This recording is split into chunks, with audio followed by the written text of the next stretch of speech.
दोस्तों आईआरएफसी की अगर बात करें तो पिछले एक साल से जो बात मैं लगातार आपको बोल रहा था वो आज जाके सच साबित हुई। यहाँ पे स्टॉक अपनी बुक वैल्यू के पास आ चुका है। आप देख सकते हो कि स्टॉक ने बहुत ही जबरदस्त रिटर्न दिया है। पिछले एक डेढ़ महीने में स्टॉक लगातार दौड़ा है, लेकिन किसी भी स्टॉक को दौड़ने के लिए एक ट्रिगर का इंतजार होता है और वो ट्रिगर इसको मिला और स्टॉक दौड़ने लगा।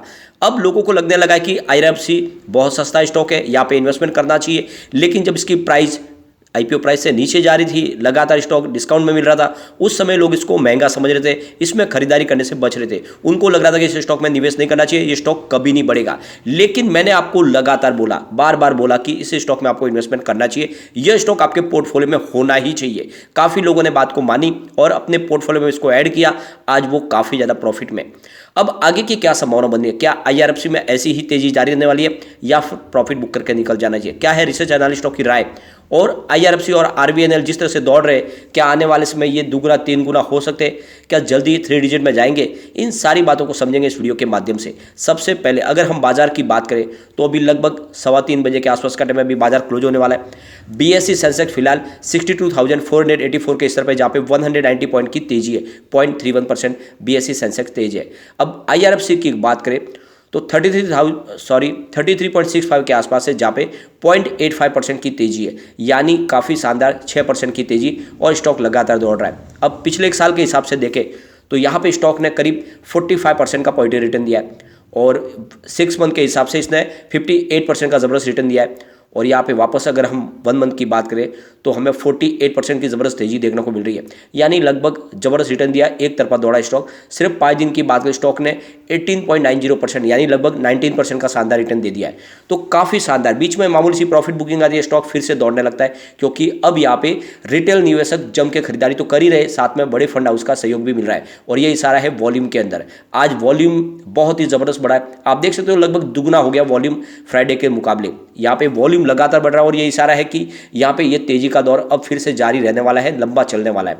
आप देख सकते हो पिछले एक महीने पहले इसका 8 करोड़ का वॉल्यूम था, 2 करोड़ की डिलीवरी उठाई गई थी। 1 वीक पहले 16 करोड़ का वॉल्यूम होता, 4 करोड़ की डिलीवरी उठाई गई थी, और फ्राइडे को भी 17 करोड़ का वॉल्यूम और 4 करोड़ की ही डिलीवरी उठाई गई, लगभग एक जैसा। लेकिन आज आप देख सकते हो 3 बजे के आसपास ही 32 करोड़ रुपीज़ का वॉल्यूम हो चुका है, यानी बाजार क्लोज होते वॉल्यूम में और बढ़ोतरी होगी, यानी रिकॉर्ड तोड़ वॉल्यूम बढ़ा है। और इसका मतलब यह है कि लोग अब यहाँ पे जब के खरीदारी करें, और इसीलिए यहाँ पे प्रॉफिट बुकिंग बड़ी नहीं हो पा रही है और फिर से स्टॉक ऊपर की तरफ जा रहा है। तो यहाँ पे आप देख सकते हो कि वॉल्यूम के मामले में Indian railway finance corporation limited number 1 है। इसका मतलब पूरे बाजार का हीरो है, और एक तरफा तेजी के साथ वॉल्यूम में बढ़ोतरी हो रही है, काफी जबरदस्त खरीदारी हो रही है, और ये स्टॉक यहाँ पे रुकने की संभावना कम दिख रही है।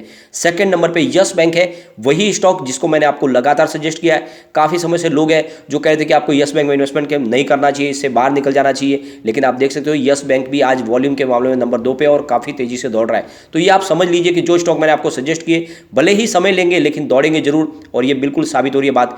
रेल विकास निगम लिमिटेड, ये भी मैंने काफी बार सजेस्ट किया है, दुगुना हो चुका है, काफी जबरदस्त रिटर्न दिया है। सिर्फ 5-6 महीने में ही पैसे दुगुने होते हुए दिखाई दिए आपको। जब करंट लगा तो ये स्टॉक भी बहुत तेजी से दौड़ रहा है। और सुजलॉन एनर्जी, जिसको मैंने आपको लगातार सजेस्ट किया, ये भी टॉप 4 में है। तो आप देख सकते हो कि जो स्टॉक सजेस्ट किए काफी शानदार है।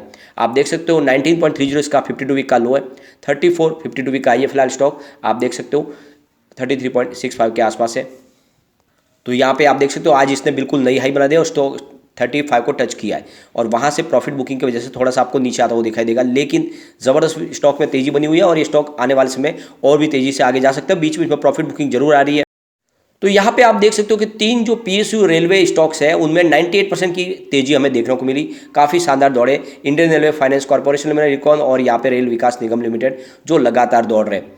और यहाँ पे रेल विकास निगम लिमिटेड ने तो कमाल ही किया, सबसे शानदार दौड़ा है वो, बहुत ही ज़बरदस्त। उसके सबसे बड़ी बात है सिर्फ स्टॉक दौड़ ही नहीं रहे बल्कि अच्छा डिविडेंड भी दे रहे हैं। लगातार कंपनियां अच्छा डिविडेंड देती है, वैसे भी पीएसयू कंपनियों से हमें डिविडेंड तो हमेशा अच्छा मिलता ही है। अब यहाँ पे प्राइस भी बढ़ती हुई दिखाई दे रही है, और जो लोग ये धारणा बना के बैठे थे कि कभी भी आईआर जो भी रेलवे के शेयर है वो दौड़ते नहीं है, इन्होंने इस गलत धारणा को पूरी गलत साबित किया, और स्टॉक रॉकेट की गति से दौड़ रहे हैं। अब जिस तरह से लोगों को समझ में आने लगा है कि सरकार रेलवे के ऊपर बहुत सारा इन्वेस्टमेंट करने जा रही है, अब बहुत सारे ब्रॉडगेज बनने वाले हैं, नए ट्रैक बनने वाले हैं, उस तरह से जो इन्वेस्टमेंट आएगा उसके हिसाब से रेलवे के शेयरों का भविष्य बदलने वाला है। और अब लोगों को ये समझ में आ रहा है कि इस समय इन्वेस्टमेंट करना चाहिए। और जिस तरह से सरकार ने एक बहुत बड़ा अभी यहाँ पे एक अपना गोल सेट किया कि आने वाले समय में इंफ्रास्ट्रक्चर में बहुत बड़ा इन्वेस्टमेंट करना है।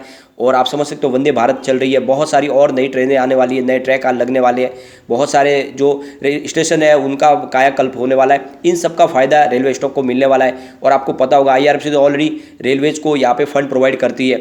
और एक तरह से जो इनका बिजनेस है वो काफ़ी शानदार है, क्योंकि बिल्कुल जीरो NPA है। ऐसे में IRFC का इन्वेस्टमेंट आपका बिल्कुल सुरक्षित है। और इस समय भी इन्वेस्टमेंट करते हो तो आपको डरने की कोई बात नहीं। ये बात जरूर है कि यहाँ पे जिस तरह से प्रॉफिट बुकिंग आती है उसके बाद में बहुत भयंकर खरीदारी भी आती है, स्टॉक फिर से ऊपर की तरफ दौड़ रहा है। लेकिन फिर भी इस समय आपको नया इन्वेस्टमेंट करने से थोड़ा सा रुकना चाहिए। एक बार इसमें थोड़ी सी प्रॉफिट बुकिंग आगे लंबी भी हाई हो सकती है, या फिर जिस तरह से माहौल बंदा हो सकता है स्टॉक ऊपर की तरफ भी जाए। दोनों तरफ की संभावना फिलहाल बनी हुई है। सबसे बड़ी रेलवेज के शेयरों में तेजी की वजह बनी है कि एक सरकार ने अभी जो अपनी तरफ से अनाउंसमेंट किया है, करीब 19,000 करोड़ रुपीज़ का बहुत बड़ा इन्वेस्टमेंट किया जाएगा मेट्रो प्रोजेक्ट के लिए। इसके अलावा हमारे फाइनेंस मिनिस्टर निर्मला सीतारमण ने कहा है कि 400 नई वंदे भारतम ट्रेन शुरू की जाएगी। तो इस तरह से आप देखें तो प्रोजेक्ट जो बनाए जा रहे हैं वो इस बजट में जो घोषणा की गई उसके हिसाब से इस सेक्टर में एक बहुत बड़ी तेजी आने वाली है, क्योंकि फाइनेंस सारा IRFC की तरफ से मिलने वाला है। तो ऐसे में इनको फायदा मिलने वाला है, बिजनेस इनका बढ़ेगा। बाजार के जो जानकार है वो कह रहे कि 2024 तक रेलवे के शेयरों में बहुत तेजी और जारी रह सकती है। इसके पीछे वजह की सरकार की तरफ से और बड़ा इन्वेस्टमेंट 3 से 4 सालों में हो सकता है आने वाले समय में। यहाँ पे लगातार बहुत सारे प्रोजेक्ट अभी और शुरू होने वाले हैं। ऐसे में इन शेयरों में तेजी का दौर ऐसे ही जारी रहने वाला है।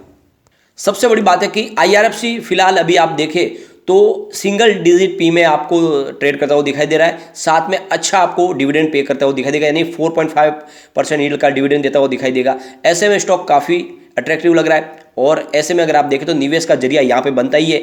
नजरिया लॉन्ग टर्म का लेके निवेश करेंगे तो ये स्टॉक बहुत जल्द आपको 3 डिजिट यानी 100 को टच करता हुआ दिखाई देगा। और अभी भी तेजी का दौर आगे भी जारी रहने वाला है। स्टॉक काफ़ी अच्छा है, लेकिन समय समय पर आपको प्रॉफिट बुक करते रहना चाहिए। स्टॉक भले ही दौड़े, लेकिन जब प्रॉफिट बुकिंग हावी हो जाए तो स्टॉक फिर नीचे भी आ जाता है, फिर आपको हाथ मलते रहना पड़ता है। इसीलिए अपना प्रॉफिट बुक करते रहना चाहिए अगर आपका नजरिया मिड टर्म और शॉर्ट टर्म का है तो। लॉन्ग टर्म वालों को डरने की बात नहीं है।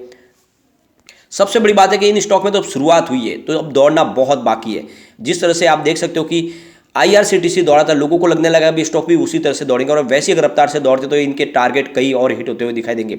अगर हम रेल विकास निगम लिमिटेड की भी बात करें तो स्टॉक 80.60 पर आ चुका है और यहाँ पे 10% का अपर सर्किट लग गया। तो ये देख सकते हो कि सर्किट लिमिट ने इसको बांध दिया, या फिर और भी तेजी बन सकती है। पिछले 1 महीने में स्टॉक आप देख सकते हो 101% का जबरदस्त रिटर्न दे चुका है। जबरदस्त रिटर्न के साथ स्टॉक दौड़ रहे हैं। और इसके पीछे जो सबसे बड़ी वजह यही है कि सरकार नई रेलवे लाइन बिछाने जा रही है, रेलवे के लिए विद्युतीकरण हो रहा है और बहुत सारे नए ब्रिज बनाए जा रहे हैं।